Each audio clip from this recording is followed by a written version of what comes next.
Yeah.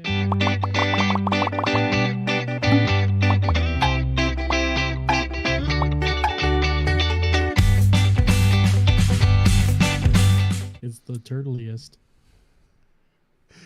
Hello, everyone, and welcome to episode 142, Warlord's Ruin Review. We kind of already been talking here a little bit in the pre-show. It's not going to be lasting too long here. We're going to get into the episode pretty soon here. But we done some runs of the dungeon this week, so that's probably the meat and potatoes of this episode is just our overall thoughts on the dungeon and how we enjoyed it or not enjoyed it. Did somebody not enjoy it? I don't know. We're going to find out. Well, we're waiting on you, Ryan. That's what they call a tease. Clicking the button.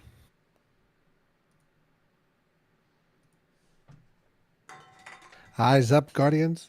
We are live for episode 142 of the Conqueror's Corner podcast. Today is Friday, December the 8th. I am the Destiny bad boy, NotRyanFox, and I'm here with my fire team, who all of you CCBs know by now. Jared. Hey everyone, the theme of this episode, if you clicked on it, it's Warlord's Ruin Dungeon Review. We're going over how we like the dungeon and then also the weapons breakdown that's happening in this episode. And the chronicler himself, chadocero. Definitely excited to talk about a dungeon. I have griped about it, which we will get into later. And don't forget, if you are watching us on YouTube, that you can take us on the road via Spotify, iTunes, and other podcast services. Make sure you subscribe, unsubscribe, resubscribe, click the bell, turn on notifications, yada, yada, yada. Follow us on Twitter at DestinyCCPod. Send us spongy friend requests so we can play video games together, including the Warlord's Ruin Dungeon. We do have a TWID. We had video game awards. We had a special report from IGN. So a lot to discuss this week. But before we get into that, let's listen to the intro music, which is brought to you by everybody's favorite Link, who you can find on Twitter at LinkOfTimeG. 125.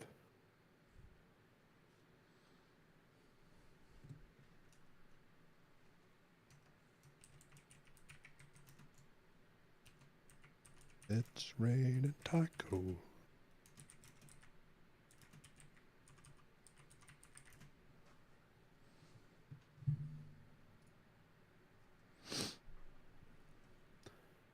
Squigs. I forgot Squigs. There it is.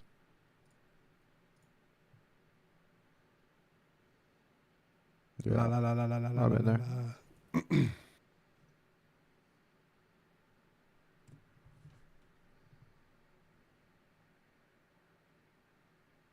Wow, Link. Awesome job. Thank you. Jared? All right, everyone. The TWID is starting off talking about the Dawning preview. Not too much is changing here from Dawning in the past. It's a pretty, the same ritual that you normally go through. You're going to have to kill certain enemies and complete some activities to get ingredients to bake cookies and then essence to bake the cookies with in the oven that you get from Eva Levante in the tower. By baking cookies, usually you can go turn those in for rewards at somehow after you've given them to the recipients. So everybody remember those burnt edges? You gave all those to the Cryptarch back in the day. But I don't this you can pick your favorite character and keep shoving cookies down their throat for the entire 3 weeks. When you go to collect some rewards, there's Dawning Memento to go chase. There's Dawning Weapons. It's probably the two main things going on there. Another thing with the Dawning is stasis snowballs to throw around and make people slow, enemies slow. And a Eververse armor set along with a ghost. Maybe a ship. But yeah. And that's the Dawning event. Shader looked pretty cool on the weapons. Did you see any of that floating on Twitter? I didn't see on Twitter. I just seen what was going on with the PXR and the twin. Gotcha. Yeah, there's some pictures of like the I don't think it might actually be a memento, Mm-hmm. like a weapon memento. It looks pretty rad. Like, you know how if you get the memento to level 30, you get the special shader. I think it's one of those situations, but it looks nice. It seems to be a trend now with these seasonal events that they put memento in there. The last 2 events we've gotten that. So I think later this very long season, almost 5-month season, we'll be getting Guardian games. So probably we'll have a memento go along with that. Now there is a new dawning weapon, and it is a arc glaive. Too bad it wasn't a stasis glaive, because I think at that point that people probably would have been chasing it. But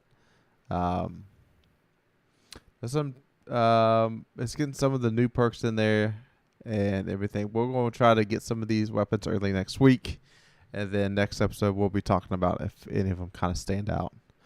But just one to keep an eye out for is the Cold Steel perk that can be on the stasis sword. That's the only stasis sword in the game that can get Cold Steel on it. So So what, Zephyr? Is that it? Zephyr. Yeah. Tomato. Yep. Next up, there is a cookie bake-off. So if you wanted to bake cookies with like a Destiny theme, or just straight up recreate your own baked cookies that happened in the game during the dawning, do that. Post them online with the hashtag Dawning Bake Off. So you got to do that pretty soon.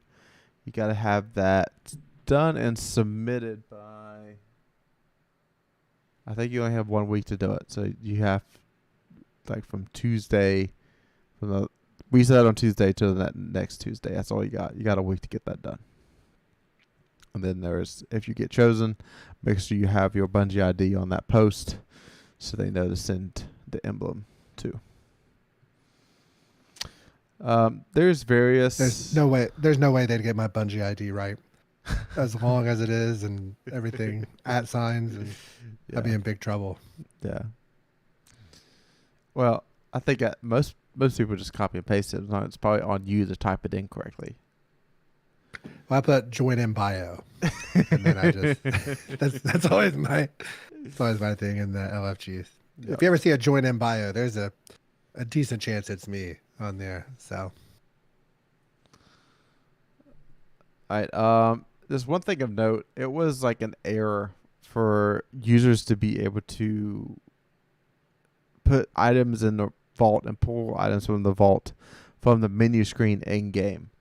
And because it's such a, everybody like that, Bungie's moving forward with keeping that in the game, and they're going to have to be doing some tweaks in the future. But basically, from any encounter, any place, you can access your vault, throw stuff in and out. With the original, I read that and I laughed, and I was like, "Oh, I'm so used to using dim, just every encounter, just kind of pulling what you need over. Like that'd be a nightmare to go back to the old days." Yeah, I'm just going to be continuing to use dim. I'm not going to be using the vault that's in the game as of right now.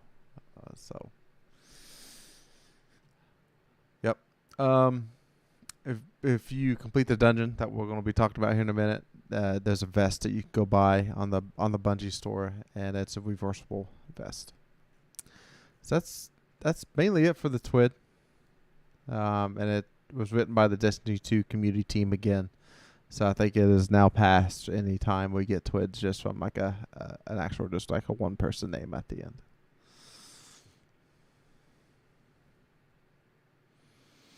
All right, it's time to move on to Warlord's Ruin review.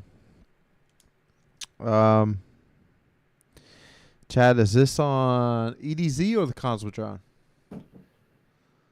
EDZ. There we go.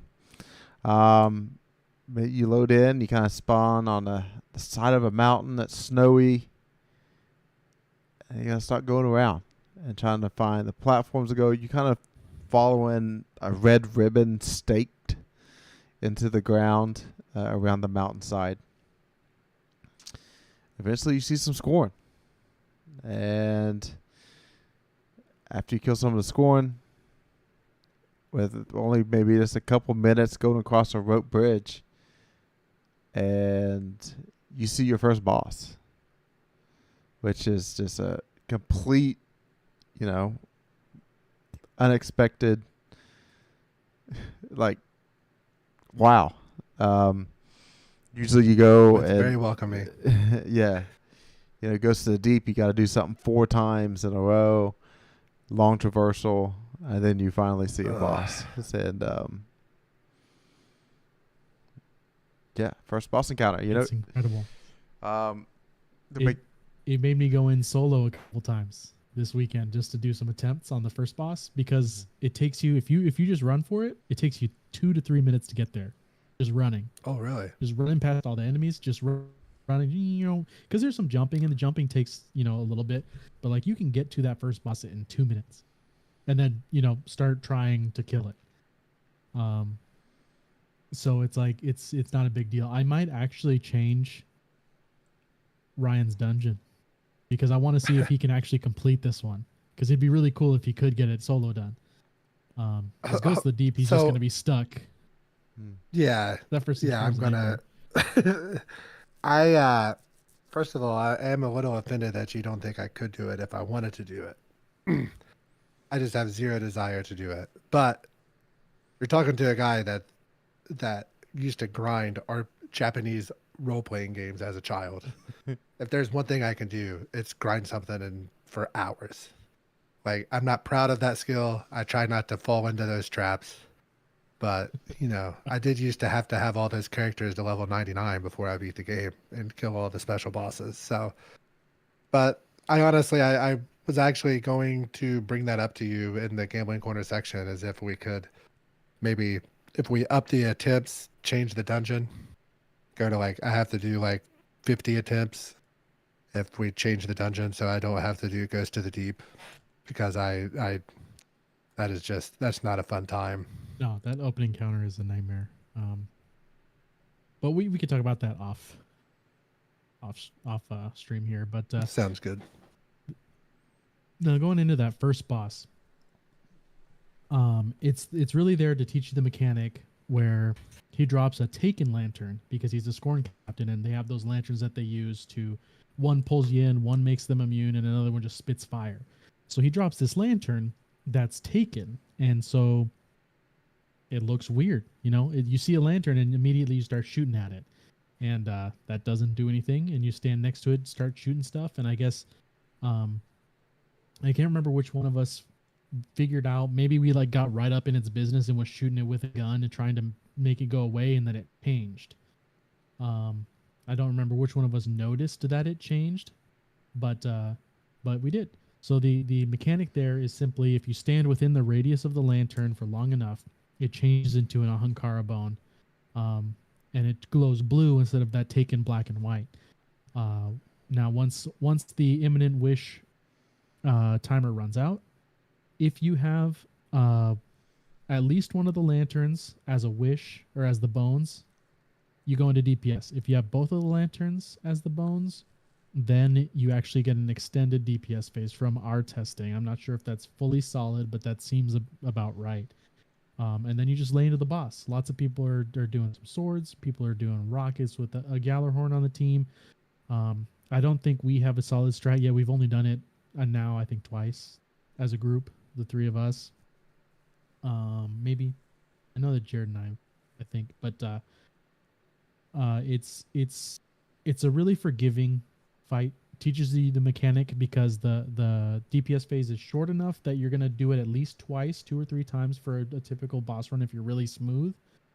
But it teaches you that mechanic, and it really ingrains it into you.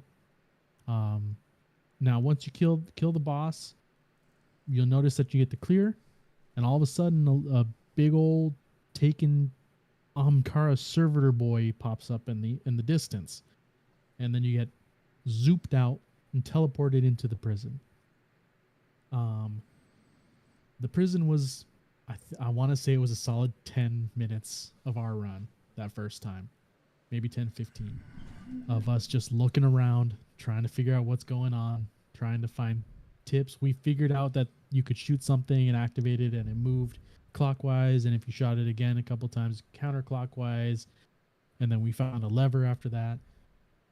And I was in the one cage where you are directly across from the lever, so I don't have anything to look at.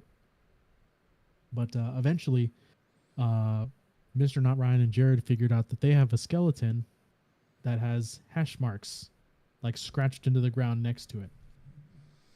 And that tells you how many you want to be rotating clockwise or counterclockwise out of the 6. And then once you get the correct, like say it wants 4 going clockwise and 2 going counter, once you get the little doodlies move in that direction, you shoot that lever and the gates will open, and then you'll be able to get the chest 'cause it's literally sitting there staring you in the face the whole time.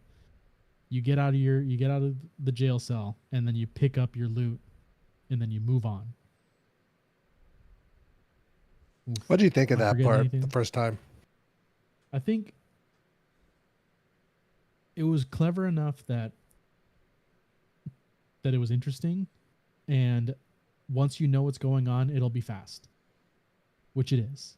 Now it's like maybe a minute where you're like, okay, I got 5 hash marks on my guy. It's like, okay, we'll shoot him, try to make him work, and then try it the other way if you get it wrong, and then you're so like for a first try blind, it's fun to figure out what's happening. If you're that one person in the cell without any hash marks on the ground, I'm just like, I don't know. I don't know what's happening. I can't see anything. I finally I'm just here. I finally got to where like the point, because we found the things to shoot and we found the lever. We just didn't have the tallies. And I finally just was standing at the right angle with the reflection to where like they sparkled or whatever. But I just completely overlooked them. I wasn't looking on the ground. I was looking on the walls and the ceiling and everything else. So I felt kind of dumb once I saw that. Yeah, so like my ruin like had just 1 tally mark on it. So I literally I looked at it just like, oh, that's just part of the design. They made it look that way.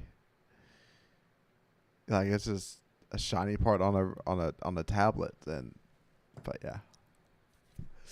Now after you break out of prison, this is like the longest traversal between encounters is probably this one, going from 1 to 2, and there is booby-trapped chests. You have to watch if it's got like a blue glow to it before you get up close to it. That means it's a trap. They are almost like kill switches when you walk across a grate and spikes come out and just instantly kill you. You make a wrong turn, they'll spawn like 3 to 5. Chad, help me with the name. There's lantern guys that come slam. Oh gosh, I don't know their name either. Yeah. But it's the guys with the freezing lanterns, so that when they slam, it creates a stasis trail that freezes you. Yeah, those scoring. It starts with an S, doesn't it? It don't matter. Yeah, everybody knows what they are. It's a simple wayframe grenade launcher. It does really well in those hallways. They clear them all out pretty fast if you're worried about that. And then you get to the second encounter, and just like a taken orb out there, and pretty much you kind of confirm at this point, man, this is a dungeon with split enemies, like both scoring and taken, which is it's a little bit it's not like completely fresh air, but you open up a window and it's definitely something different to play out in the encounter. So you end up fighting a huge taken org, and a lot before you get there, that same thing, you have 2 big chieftain captains that's on the farthest left and farthest right side of the map that are dropping those taken lanterns that you need to go claim. But whenever those chieftains spawn, that cold wind's blowing in. You're on that mountainside, so you gotta stay warm. Over along the outside perimeter, there's some torches you have to stand in.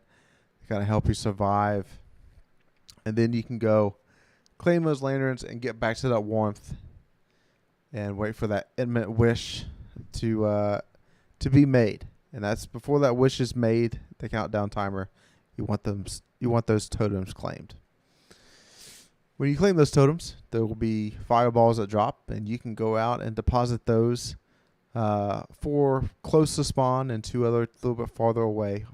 2 on the left side and 2 on the right side. And when you deposit that 4th, get ready for DPS, because that org is going to be coming at you, and you get to do it. I've seen some different DPS strategies here again. I've seen some swords, and I've seen some rockets. I'm sure Div and some kind of precision weapon would work with this boss too. I've seen people put Dragon's Breath on this boss because it keeps the boss stunned from running on top of you and slamming you. So, I mean, I'm at this point in the dungeon, I was like, man, there's not a clear meta right now at this point where you can run a few different things and get through. I think it took us 3 damage phases to get through our first time. I think it's just a mixture of like, we didn't really line up our DPS strat that well together. No wells. Yeah, we weren't doing a well strat. Yep. Yeah, for some reason, Fox wanted to take a stand, a no well run here. Our first time through the dungeon, even though, everybody does that. We didn't need it. No, we didn't need it, but let's just be more efficient. Okay. Listen, we had a time to hit. So. Oh, and so you finally defeat that second boss and start making your way up through a ruin again. And you see that, what you called it, an armed car, Chad. Did you say it was also a servitor org, or it's like a servitor that's being used by the Ahamkara, kind of like at the end of Forsaken. Yeah. Spoilers. The meatball. But it's the same thing, like a giant servitor that Riven was using, but this time it's a giant servitor that Heffend is using, which is the Ahamkara at the end. Yeah. So again, more traps here. Mainly just random chests. There's one point that you're going through between encounters 2 and 3, and there is probably 8 chests in front of you, and only one of them contains loot, and the other 7 are traps. So just be careful what you choose. I picked the other 7.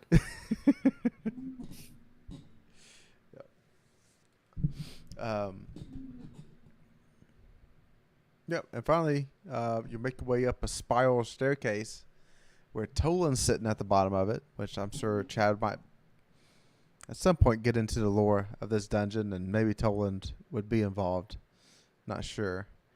But there's stuff to unlock along the way, and hopefully these next coming weeks we'll get it all unlocked and probably get some additional dialogue that we're going to talk about. You get to that final boss, and it's, pretty much the same mechanic there, right, Chad? Yeah, pretty much. So that final boss, the additional mechanic that they add is they have the take the Scorn captains with the lanterns, the ones that just come up and try to smash you to bits with their lanterns.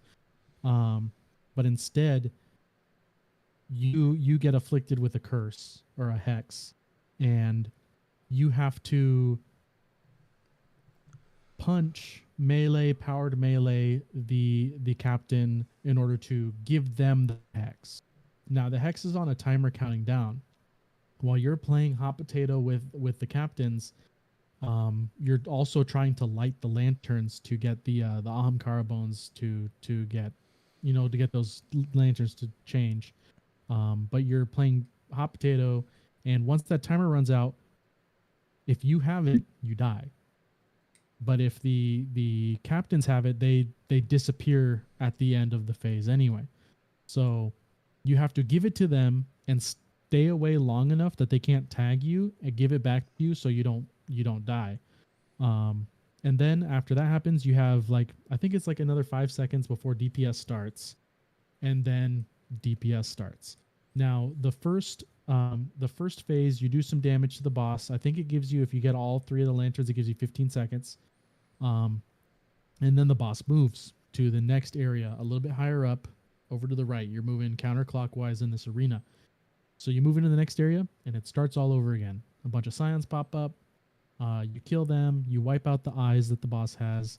And then 2 giant captains spawn in. They do their whole lantern thing. You kill them. Play hot potato with the lantern boys. And then DPS starts again. And then the boss moves one more time to 3rd area platform. And then after you go through that whole phase all over again, you go into a final DPS where you have 3 upper plates in a ring. And then you can jump on a plate, do damage. And then from what I've seen, I think is if the eyes it has a timer, but if all the eyes spawn in, the boss moves. The platform gets taken, so you start taking damage on the platform and you have to run away to go to each next platform. Now that damage phase lasts for a long time. And then once that's done, once all 3 platforms are taken, you get teleported back to the first area, and it starts all over. Now, from all basically 6 of those damage phases, you can do, a good team, if it's really, really in there, you could do half the damage. Once you get through and you get to final stand, the boss will teleport you back to the very top of that staircase area, that staircase coming up. And then there's just a flat surface where you jump down into the arena. You get teleported onto that facing the opposite direction. And you have final stand. Eyes are spawning in. You're shooting at the boss. But final stand actually doesn't have a timer on this boss. You can run away. And you can run to the opposite side of the map, pull out a wish ender, and just plink away at the boss if you don't want to be if you guys are having survivability issues. But I played with a couple of guys who on our first try got to the final stand, or not on our first try, but the first time we got to final stand, even though the boss is right there, we had 2 solar titans and enough ignitions going on that the eyes were not spawning in, and we just wiped out the boss. So it wasn't an issue. Ignitions can spread to the eyes, and it just blows them up, and it's amazing. I was using Dragon's Breath, so that was definitely helping. But yeah, we were using rockets. I was using Dragon's Breath because of the ignitions. I was using Solar Titan with the ignition build, and we were having a really fun time because I was teaching these guys the mechanics, and then I think for the 3 of us, we're using Yallarhorn and then 2 legendary rockets, right? For damage, or were we doing something else? I think that was it, because we were just kind of riding rockets from the first boss on. Yeah, so our first run lasted like an hour. 1 hour and 34. Yeah, so first dungeon, go at it. That's a good time. I feel like running this dungeon it's not a big time commitment, like goes to the deep. I feel like a good squad can get through this, 40 minutes, and that's some breathing room there, for bathroom breaks and such. So the loot is okay. We're gonna break down the loot in the weapons breakdown, but I think before we move on, we gotta give a grade to this dungeon. And I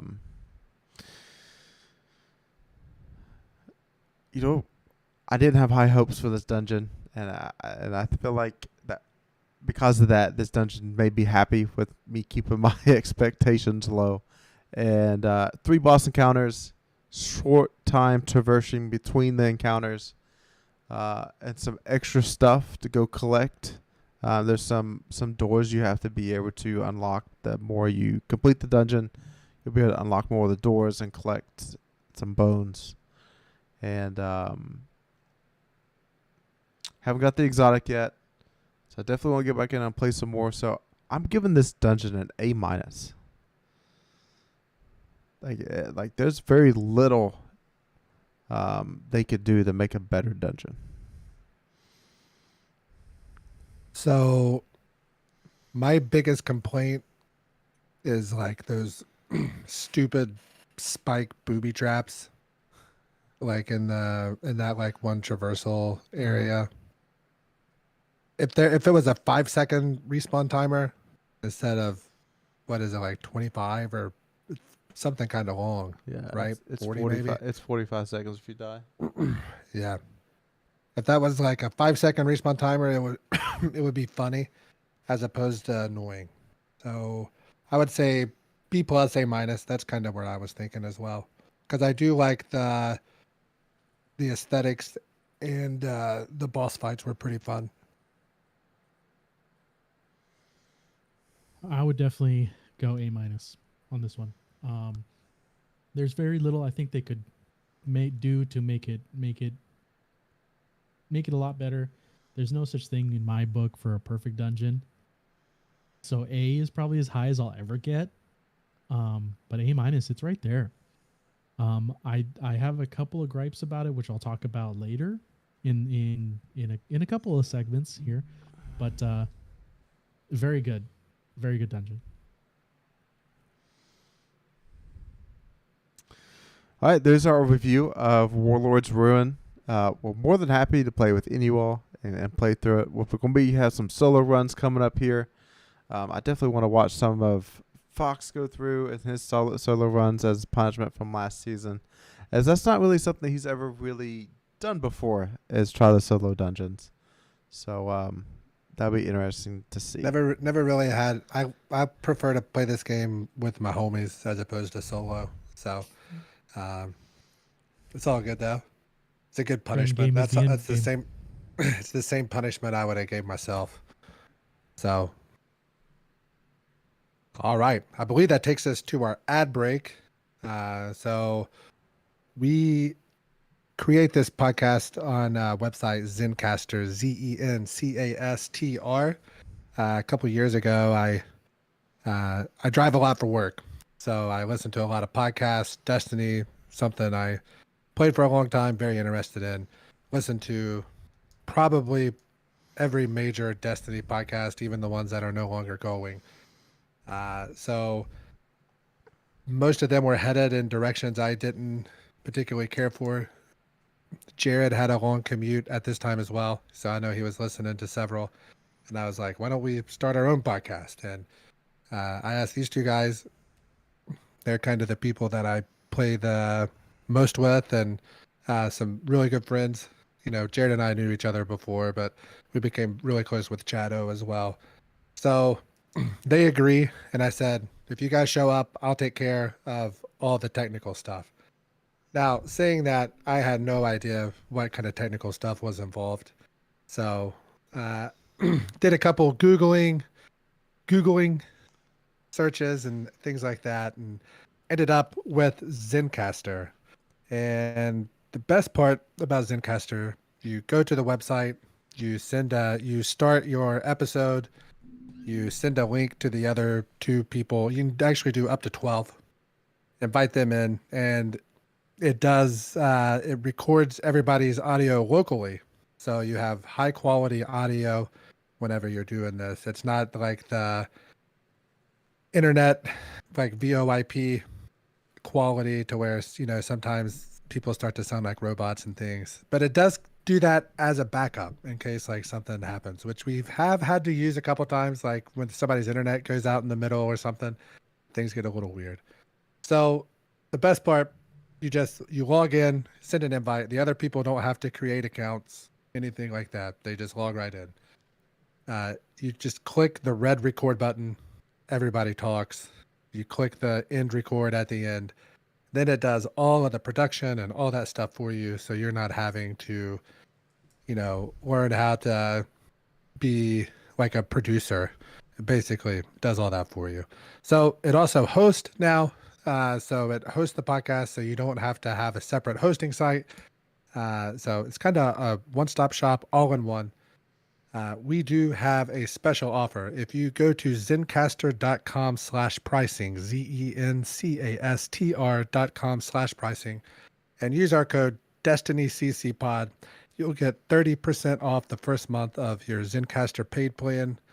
And it's going to give you that same easy experience that we have for all of your podcasting and content needs. So you guys get out there. If you start a podcast, share your story, tweet us, let us know, we'll listen for sure. Probably even give you a shout out if we're being honest. But I did send Chad to the website and I was like, Chad, I'm logged in. Can you tell me what it looks like whenever you get on there? Yeah, so I typed all that in, got into my browser, got into the site, and when you go to that pricing, it immediately shows you just their menu, where it shows you all of their plans and the pricing right below each plan, really simple and laid out. And then at the bottom, it lets you put in a code. So I put in Destiny CC Pod, and it immediately in menu changes and adjusts the pricing right then and there. So I didn't have to wait till I got through the cart and waited to the very end where I'm already putting in a payment. Right there, I could already see it, plain as day, really simple. I know, what's nice is they accept like PayPal. I do a lot of PayPal, especially online, for that added security and all that. So all that's there. So once again, Zencastr, zencastr.com/pricing with code DestinyCCPod. All right. I believe that brings us to our likes and dislikes now. Yeah, that's correct. Okay. So my like is since the last podcast, getting to run that dungeon. Had fun in there, and be honest with you guys, had a lot of busy life stuff going on. Haven't been in since the weekly reset on Tuesday. I tried to get on last night or yesterday evening for a minute, but it just, as soon as I got on, the kids were wanting something to eat or doing something. So it didn't happen. And so, but the dungeon, I really did enjoy it. Yeah, my like this week is Fire Team Finder working out for the community. It's working out so well. Bungie's kind of leaving it go live here for a bit longer than they anticipated. So it's awesome. It's working out for those players. I haven't used it yet. I've only joined fire teams for a couple coils, bounty dumps, and I used a Discord LFG that I've been using for the last 3-4 years now. So, but I'm glad it's working for everybody else. And my like is that they did a dungeon mechanic that's brand new. There's no dunking. There's no grabbing a ball and throwing it at something.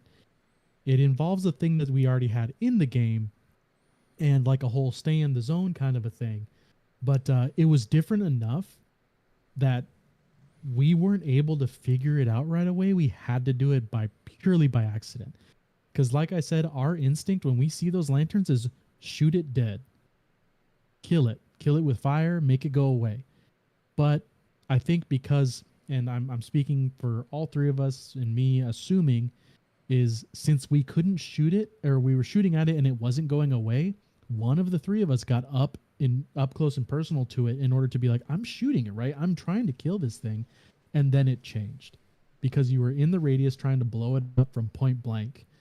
And it's different enough and new enough that I like that. I like that it's something that is actually new. It was great. And it didn't change in weird ways to make it more complicated for the later runs. No, it's the same mechanic the entire time. They just added some small things to the rest of the encounter, to each encounter's following to make them different, but hey, these lanterns, this is how they work. And here's how we're going to make it harder for you to make them work. Not we're making them different. It's just Now you have guys up in your grill trying to punch you, and you have to punch them, and I like that very much. It's what I think a lot of us have been wanting, something different for a long time. And my dislike is there is no lore on the armor or the weapons in this dungeon. None. Zero. And there's so Really? much story in this dungeon, and it weirds me out that there's nothing. It's all in the voice lines when you're finding the bones, and on the exotic. The exotic has lore on it too. But those are the only things. I think is there a dungeon ghost? I'm trying to think. I'll have to look it up. If there is, that has lore on it probably, but on the armor and the weapons, all of them, none. 9 pieces of stuff that there is no lore on, and I'm like, this is sad because there's so much background information we could get from this, but we don't. So whatever. You know, I'll take the no lore on the armor and guns for the structure of a 3 boss encounter dungeon. You know, for me this week, dislike is like, there's not really that many people on my friends that playing Destiny, and it's the 2nd week of the season, and this season's gonna last for 5 months. So hopefully we can get some people back together, do some raids, do some more dungeons, like do something that's fun. Like maybe even have like dungeon races or something. Like we gotta try something out. But yeah, that's my dislike for the week. My dislike was that there was no Final Shape trailer or Bungie anything at the Game Awards last night. Usually we do get a little something there, but we were not blessed by Jeff Keighley to get that last night. So fingers crossed we'll hear. I don't really know the next time that they would show. Looks like they don't do E3 anymore, so it's gonna have to be like their, because usually they kind of do that thing where they like drop a trailer and something, and then like they do their own showcase that's like a Vidoc that they kind of expound more upon it. But I don't really know any other than it. Well, I guess it would be like a Sony, like a state of play thing. Yep. I guess they could do it there, which I guess they're supposed to have a pretty big one in January. So we might see something in January, Okay. Final Shape related.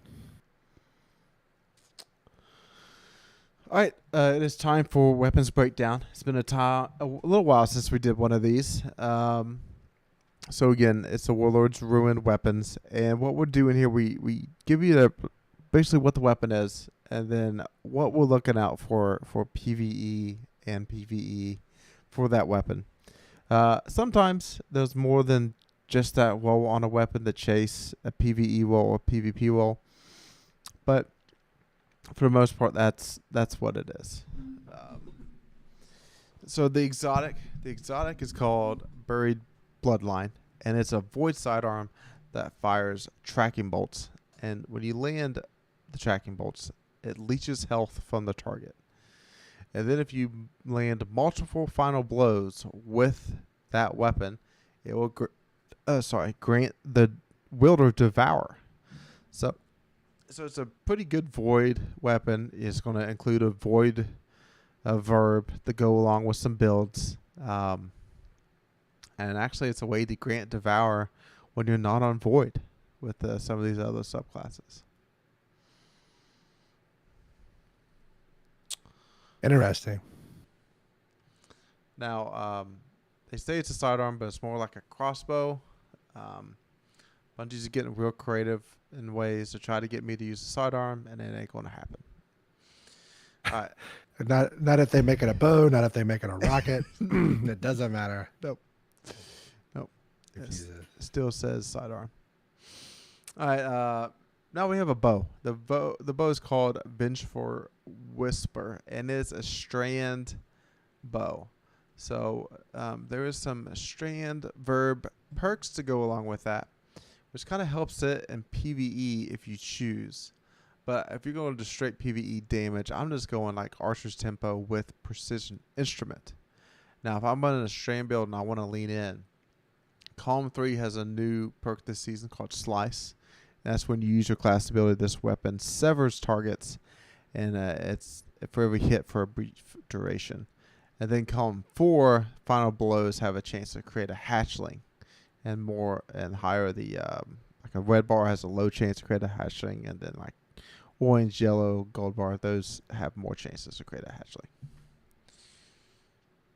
PvP wise, I guess I would go Hit Fire Grip in Column 3, and then High Ground in Column 4. Every now and then there's just a couple PvP maps where you can get some high ground and do some extra damage, which is 10% extra damage in PvP.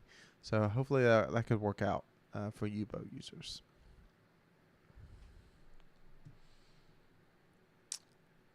All right, next up's a sidearm, and again, Bungie's getting real creative and trying to convince me to use a sidearm, because this sidearm is a special weapon sidearm, and it is a rocket-assisted frame sidearm, so that's going to shoot rockets out, and this is and it's arc. So we got a new perk here in Column 3. It is called Beacon Rounds, and Final Blows with this weapon grants you projectile tracking, and dealing further damage extends this duration, which will pair great with Volt Shot in Column 4. Get 1 kill, reload. Those rockets are tracking, and Jolt Shot is going. Volt Shot. So that makes sense PvE wise, and it sounds like a decent add clear special weapon in that slot. PvP wise, I guess I would go Impulse Amplifier with Adrigo. Or Adagio, sorry. I don't know what else you're running in Column 4 there for PvP. Maybe Deconstruct. I was trying to look at it as well, but nothing looked great. I mean, Deconstruct to break down Titan barriers faster. Yeah, that's that's pretty situational. Yeah. But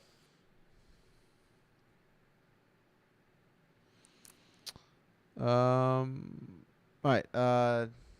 Next up is Neum's Lance, which is a strand sniper rifle, and has a rapid fire frame. Rapid fire frames is usually really good in PvE. Usually the adaptive frames and the aggressive frames are a little bit better on PvP. So PvE wise, in Column 3 is Reconstruction. That's pretty much a no-brainer. It's a little bit slower auto-loading holster, but it also will overflow the magazine like Overflow does.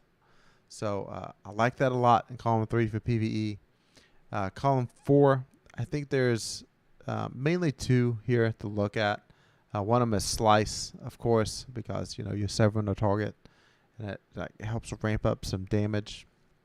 And then Precision Instrument, the more rapid fire hits that you get that do critical damage, it ramps up the damage of that. So, of course, that pairs really well with Reconstruction. PvP, just don't use this sniper rifle on PvP.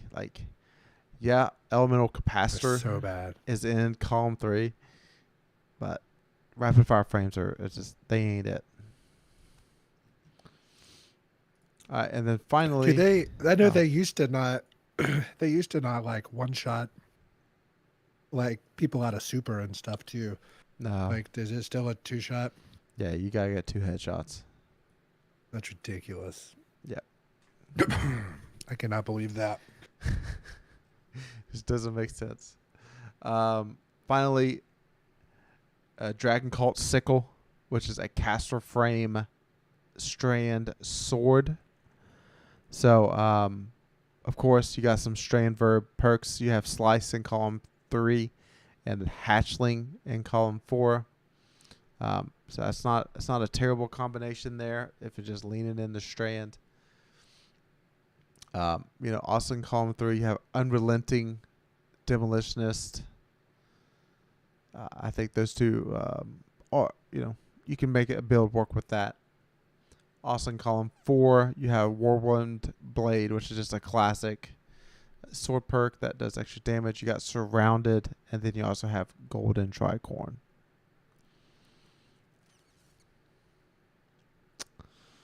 Yeah, so that's your weapons for Warlord's Ruin. And the dungeon, we all kind of basically gave it a B+ or A-.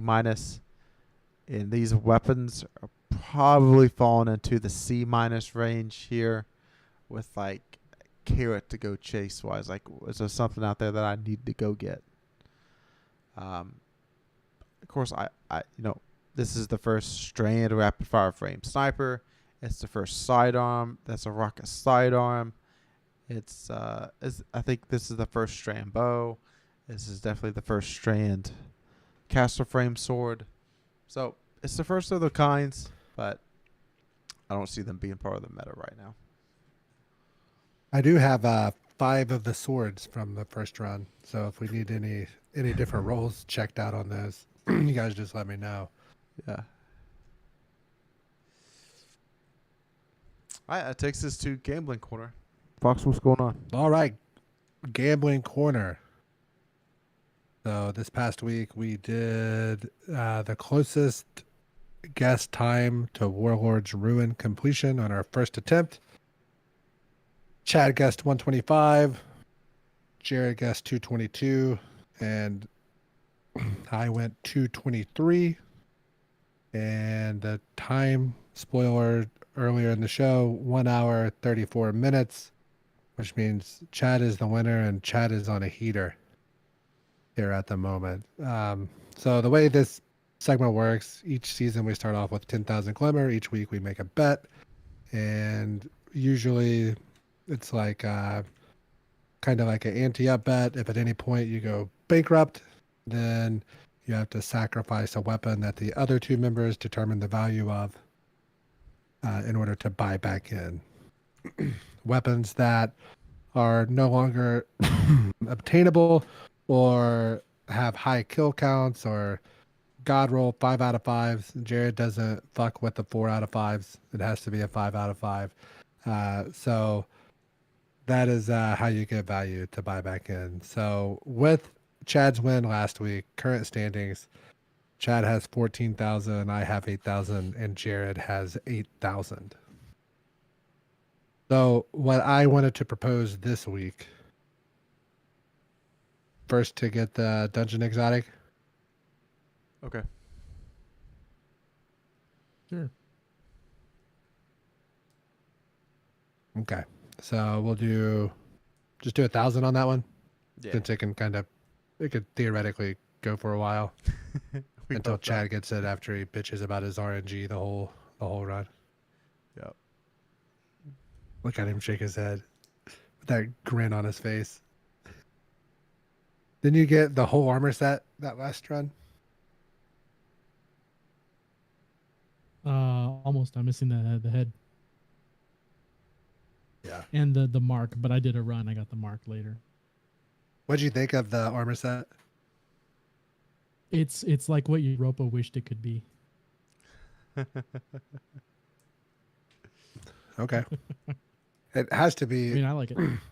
The worst armor set of all time is that god awful moon set, right? Oh, the Dreambane. Oh, the Dreambane armor. Yeah. So bad. Okay. At least on Warlock. I mean, I don't know about the... Oh yeah, because the Warlock has like the little things on yeah, his face. it's gross. Yeah, and then we didn't have transmog then, so like you had to keep it on for Shadowkeep at the final We were mission. stuck with it. And then the nightmare missions, like if you didn't have that stuff on, that stuff was so tanky. Like yeah. For the time trials and stuff, yeah. Beating those things or whatever. All right. So I think that is there. I believe that gets us to lore. Is that right? Boy, yeah, that should be it. So there was no dungeon lore. So we're going into the artifact and some of the seasonal stuff like the ghost and other things like that. So we're starting off with the artifact, the Queen's Foil Sensor. Cryptarchy Access Guardian. Decrypting engrammatic file cipher. Report displayed.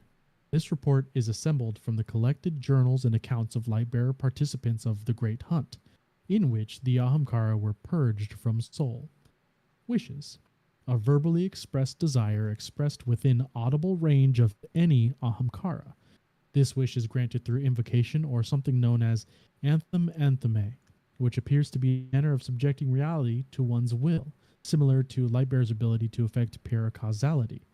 However, little is known about how this process folds in practice. Henceforth, the wisher enters a binding contract with the Ahamkara, though many Ahamkara will purposefully manipulate or misinterpret the parameters of this contract to draw greater nourishment from it, often causing calamity to the wisher. Lightbearers are expected to refrain from expressing wants or desires in the presence of an Ahamkara. Verified. Ahamkara bones somehow retain intelligence, sentience, and a manner of speech yet to be defined post-mortem. It is surmised that an Ahamkara's corporeal body is not its true form, but a representation. Ahamkara feed by granting wishes. These beings possess an innate ability to alter reality and consume the quantum chaos that results from such an act. This is theorized to allow them to transcend reality. Above information regarding altering reality supported by data confirming species-wide capability to shift form into a wide variety of living and inanimate structures. Wishes, while seemingly less potent and more difficult to initiate, are still able to be granted from Ahamkara bones. Ahamkara are not solitary creatures. Many adults patrol vast distances across Sol alone, but their territories overlap and disputes are rare. While Ahamkara do not typically hunt in packs, there have been sightings of hunting pairs. In fact, they do not appear to prey on each other at all. In one report, a dozen Ahamkara on Venus had congregated at a nexus of their territories without conflict. Unverified. 3 reports from Old Russian claim Ahamkara wielded the light. This has never been confirmed. 7 Ahamkara that evaded and slew their Lightbearer pursuers and are still unaccounted for. This report is believed to be an error in its totality. Now moving on to the ghost shell, the Wormguard shell. Do you understand what you've done? Vowing to free Riven's eggs, ensuring the next generation of Ahamkara will live and thrive and carry on her legacy. Do you have deep enough vision to foresee the consequences of your actions? All the players you've sent scrambling for the next move? I suspect not. You couldn't see one little wish without help. What else could you be missing, I wonder? It's your job to find out. So much power in the world, so much about to enter it. Makes one think about all the uses that power could be put to. I'm reminded of a hatchling in her first instar, soft-shelled and squirming on the floor, thinking she's taking big steps. Those legs have some molting to do before they're ready. Bringing another power into the world, one you'll inevitably find yourself making bargains with. Really, my dear. A point of financial advice from a friend. There are only so many liens one can take out on a single property. The creditors always come calling eventually, if they haven't sold the debt to a collector.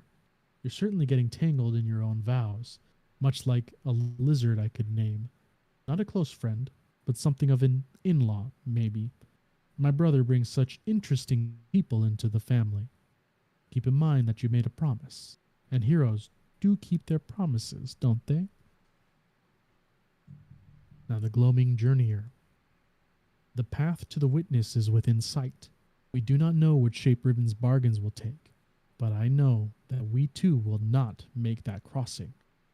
Drifter listened quietly as Eris spoke, her voice tense, the dark tendrils flowing thickly from beneath her bandage. I watch as those closest to me edge toward oblivion, Eris said, her hands restless in her lap. Ikora, Mara, I am unused to helplessness. She looked to Drifter, her mouth a tight line. When she spoke, it was a ragged breath. It's happening again. We will be alone at the end. Drifter stood after a quiet moment. Eris watched him curiously. He reached out and took her by the hand. She rose, following his silent urging. Then he put his arms around her. She tensed. He began to step away, unsure, but then her arms came up and she clung to him for a desperate moment. She felt the words in his chest as he spoke again. I remember what you said. I think about it more than I should these days. What did I say? That we'll live in the night if we have to. We do it for what comes after. Eris nodded and sighed. The pair parted, but he kept a reassuring hand on her arm. So this is where you wish to be, she said cautiously, at the end of all things. Nowhere else. No more schemes to leave Sol. He was quiet for a moment, then shook his head, smirking. Nah, he said and looked into her eyes. I'd miss the moonlight. Then unforeseen consequences. He remembers his sister's throne differently, an amalgam of elixir flotsam built from the spoils of war, its great weight suspended from the rafters, a throne Uldren set ablaze in the wake of losing her, his first steps down a forsaken path. Crow lays a hand on the throne before him. It is empty and ponderous, silhouetted by a distant nebula cosmic dust. It feels smooth, too smooth. It was here that I first heard the news of your death, calls a familiar voice behind him. He turns to see his sister striding down the hall. Mara takes her place beside him and gazes out into the far reaches of space. Did you mourn for me? Crow asks. I did, his sister replies. She is silent for a moment. And I regret what I did to you, the manipulation, the subtle coercion. None of it went the way I intended. Crow follows her gaze out into the endless void. I know what that's like. Remorse and recriminations, Mara says absently. She turns her eyes towards him. If you could go back, alter the course of your history, what would you change? He can't help but laugh. Where to begin? Crow muses with a smirk. It fades soon enough. Cade, he whispers. Mara raises an eyebrow. Oh. Before then, I could have taken a different road. But once I pulled that trigger, everything else I can set right, but not that. I just wish I could tell him I shouldn't have done it. I see, Mara murmurs. Her eyes shine in the starlight. Crow sighs and rolls his shoulders back. I should get going. Vanguard's waiting on my report. We all have our obligations, I suppose. Don't I know it? Crow nods as he heads down the hall. He pauses at the portal to the dreaming city and glances back at Mara, ringed by the distant nebula. She shimmers like a mirage on desert sands. Then, Crow is gone. See you soon. Mara's voice echoes across the empty chamber as the illusion fades. Oh, brother mine. Well, I know that they've been alluding to it for a while now, but the ship is official. Drifter and Eris Morn are a thing. That's good. That's good. Gross. Drifter could do better than that. Oh, man. Dude. Moth Rude. woman. Dude, she was literally just a hive god. Like, what are you talking about? Do better. So she's a moth woman.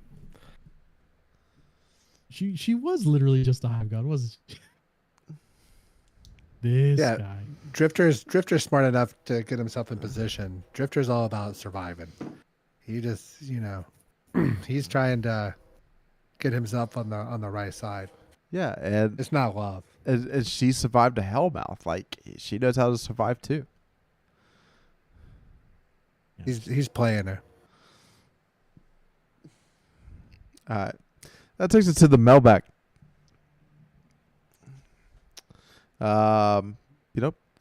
We usually answer questions to anybody who writes into us, so feel free to write in any questions you want to know about us, the game, Destiny 2, games outside Destiny 2. We do dabble outside. Just any general questions that you want to answer, or just like a funny riddle, whatever you want, send it our way. Question 1: what kind of weapon would make you grind a dungeon encounter?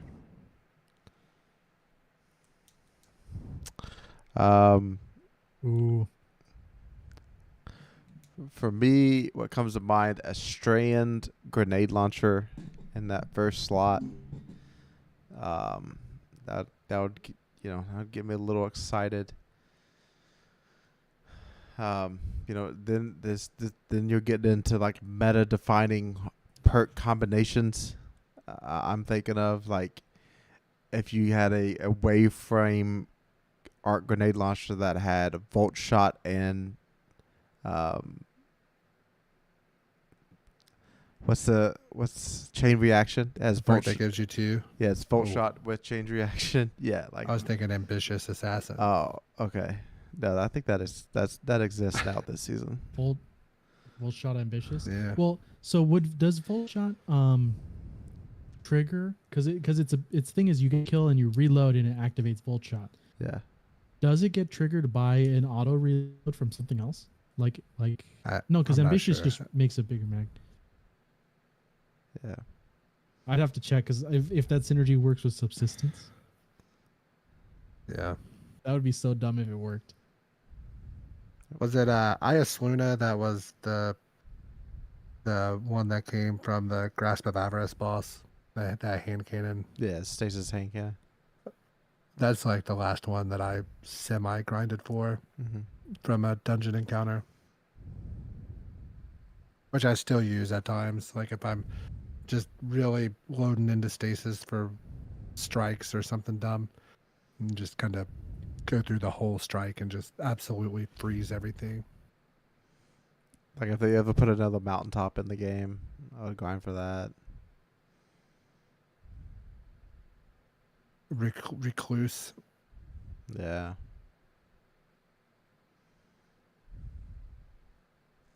Recluse was so good.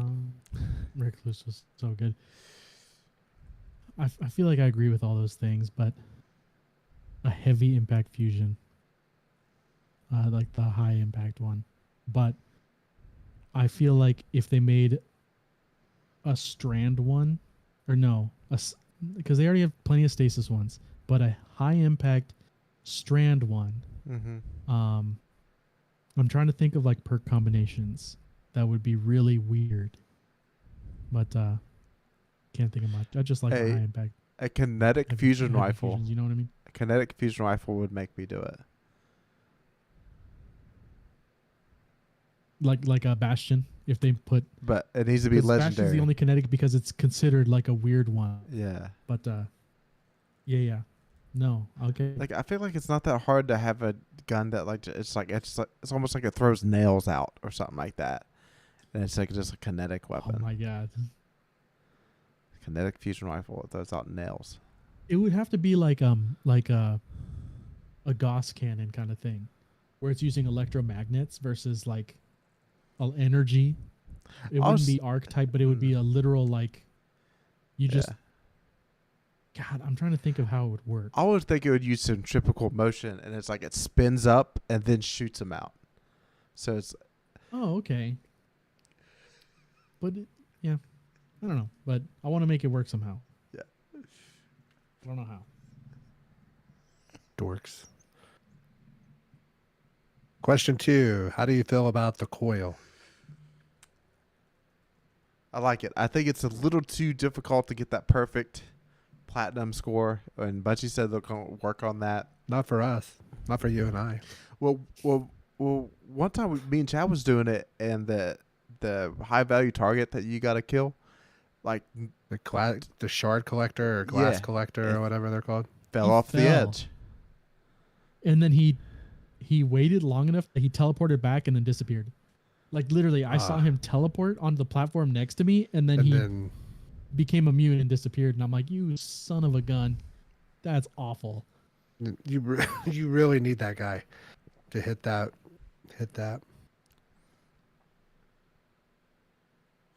No, it's a great seasonal activity. I think it's the best one they've ever put out. Well, I think it could be. I think like most people is going to say the Menagerie there. Yeah. However, so if the score was lowered to like the same, what is it, 140 you need? I think So so. Yeah. so if it was like you needed 115, whatever it is, instead of doing 4 rotations, 3 rotations. Mm. So instead of starting you with like 15 lives or 17 revives or whatever it is, drop that to like 9 or 10, and then make it to where like you need 3 rotations to get the score instead of 4. That's going to cut the time from like 45 to 50 minutes down to probably like 35 to 38, something like that, maybe even less. And it's going to feel a lot better. The amount of loot is incredible, especially if you have people that are shooting the bases and those things, and you get a lot of loot. And if they added a if they shortened it to like 3 to get the platinum, just whatever the thresholds they need to move back to, and then added a way to where you could target, even if it was like the Dreaming City weapons, like you only want Waking Vigil or whatever, or do something like that. Or if you could guarantee what your weapon was going to be at the end of the seasonal weapons, like your Red Border, or if you do and that's only on like the harder difficulty mode. I think they would have something that would be real nice. Like it's close, it's real close, especially for a first attempt. But I think it could be like something they could keep in the game and just change the loot in and out of. Yeah. So like I remember thinking back to Sundial. The thing I love most about Sundial is that you get to choose the 3 weapons. You get to choose the 3 weapons at the end that you wanted to focus on. You know, and there was good weapons that season. So it's just like it's that simple. If you give people a chest to select a loot, that's all. That's all we want. That's what made Menagerie great. That's just Yep. All right. Question 3: Is Sony going to take over Bungie? I think this is a question you can trace this back to the IGN article from this week. I believe just Rebecca Valentine. there you Shout go. out. That's the person that wrote the article. Go ahead. It's pretty crazy. Do you want me to give like a little, Yeah. like 10,000 foot view? So as it stands, Bungie is an independent subsidiary of Sony. But since the takeover in July of 2022, the board of directors is split. So you have 2 people from Sony. You have Herman Hulst, who is the PlayStation Studios head. You have the Sony senior vice president, Eric Lempel. Then you have Bungie co-founder Jason Jones, Bungie chief technology officer Luis Villegas. I probably butchered that, but I did my best. And then you have Bungie CEO Pete Parsons. So Pete Parsons and Jason Jones, remember the history of Bungie? Those are some familiar names. They've been around for a while, the whole time, pretty well. And Parsons, who's Bungie CEO, serves as the tiebreaker vote. So you have 3 Bungie people, 2 Sony people. However, part of the agreement was that if Bungie does not make their revenue goals for extended amount of time, which nothing is like specific, that essentially the board gets dissolved and Sony gets to take everything over. Yikes. Yikes. We're probably in trouble. I tend to think that they're not going to meet revenue goals. That they already had to push Final Shape back, so that's 3 more months. And then like the community sentiment is so low at the moment, you know. So what my biggest fear is, if I'm being 100% honest, is that whenever Sony, if if the board dissolves, Sony takes over, or is like Marathon in these games, are they going to be multi-platform or are they going to be Sony exclusives? Yeah, that's probably the And scariest. that's the only reason I care. Yeah, that's probably the scariest situation. Um, I kind of push back on like just overall like. I mean, apparently whoever's been in charge of Bungie this last, a few handful of years, has made some bad decisions, and Absolutely. you can probably trace that back to, those higher ups that's answering directly to the board or the board itself. So, Yep. Sony does make some pretty popular games that people love and buy every year when they come out. Even though they don't change hardly anything about mechanics wise of the game, but just give them new bosses to go kill or new cutscenes. Yeah, I know, and they say that that was the reason behind a lot of those layoffs that happened, was basically they have to cut cost down. They've even, according to the article, instituted a studio-wide hiring freeze, reduced travel budgets, eliminated holiday bonuses, keeping annual Bungie Day virtual, delaying the Pentathlon event to next December, reduced morale events such as cooking and knitting classes from monthly to quarterly, which to me just blows my mind as a employee in the Kentucky, Ohio area. The fact that they have monthly cooking and knitting classes to increase morale it's just not something that happens here. So I don't really feel bad for them going from monthly to quarterly. We get pizza. that's all we get, is a pizza party.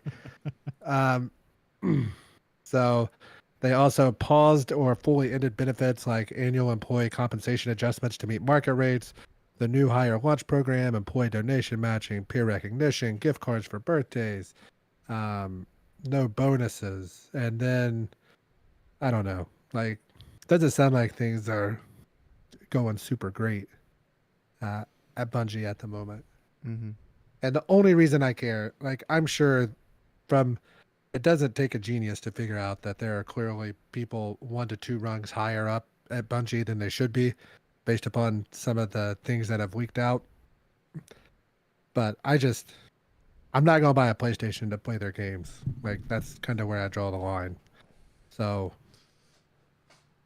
that's the only reason that I really care. I don't, because I love Bungie. I've played their games since the Halo 1. I'm not going to buy a PlayStation to do it. So that's my biggest fear.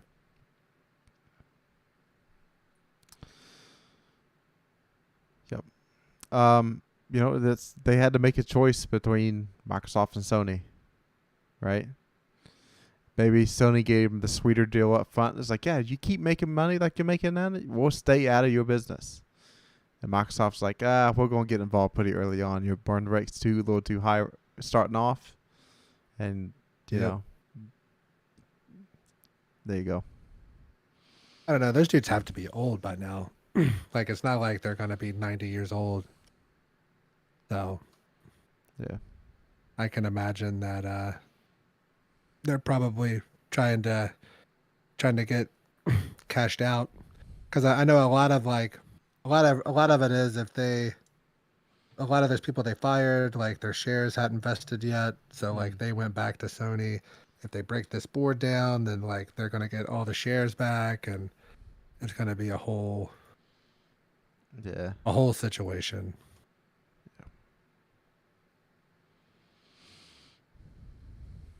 Is it time to pick numbers? Yes. Let me pull it up real fast.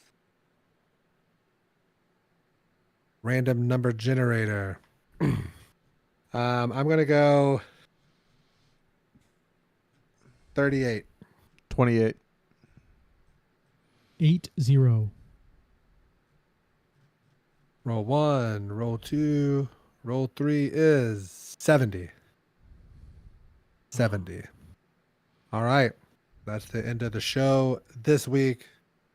Make sure you follow us on Twitter at DestinyCCPod, Zencastr.com, Zencastr, special code DestinyCCPod.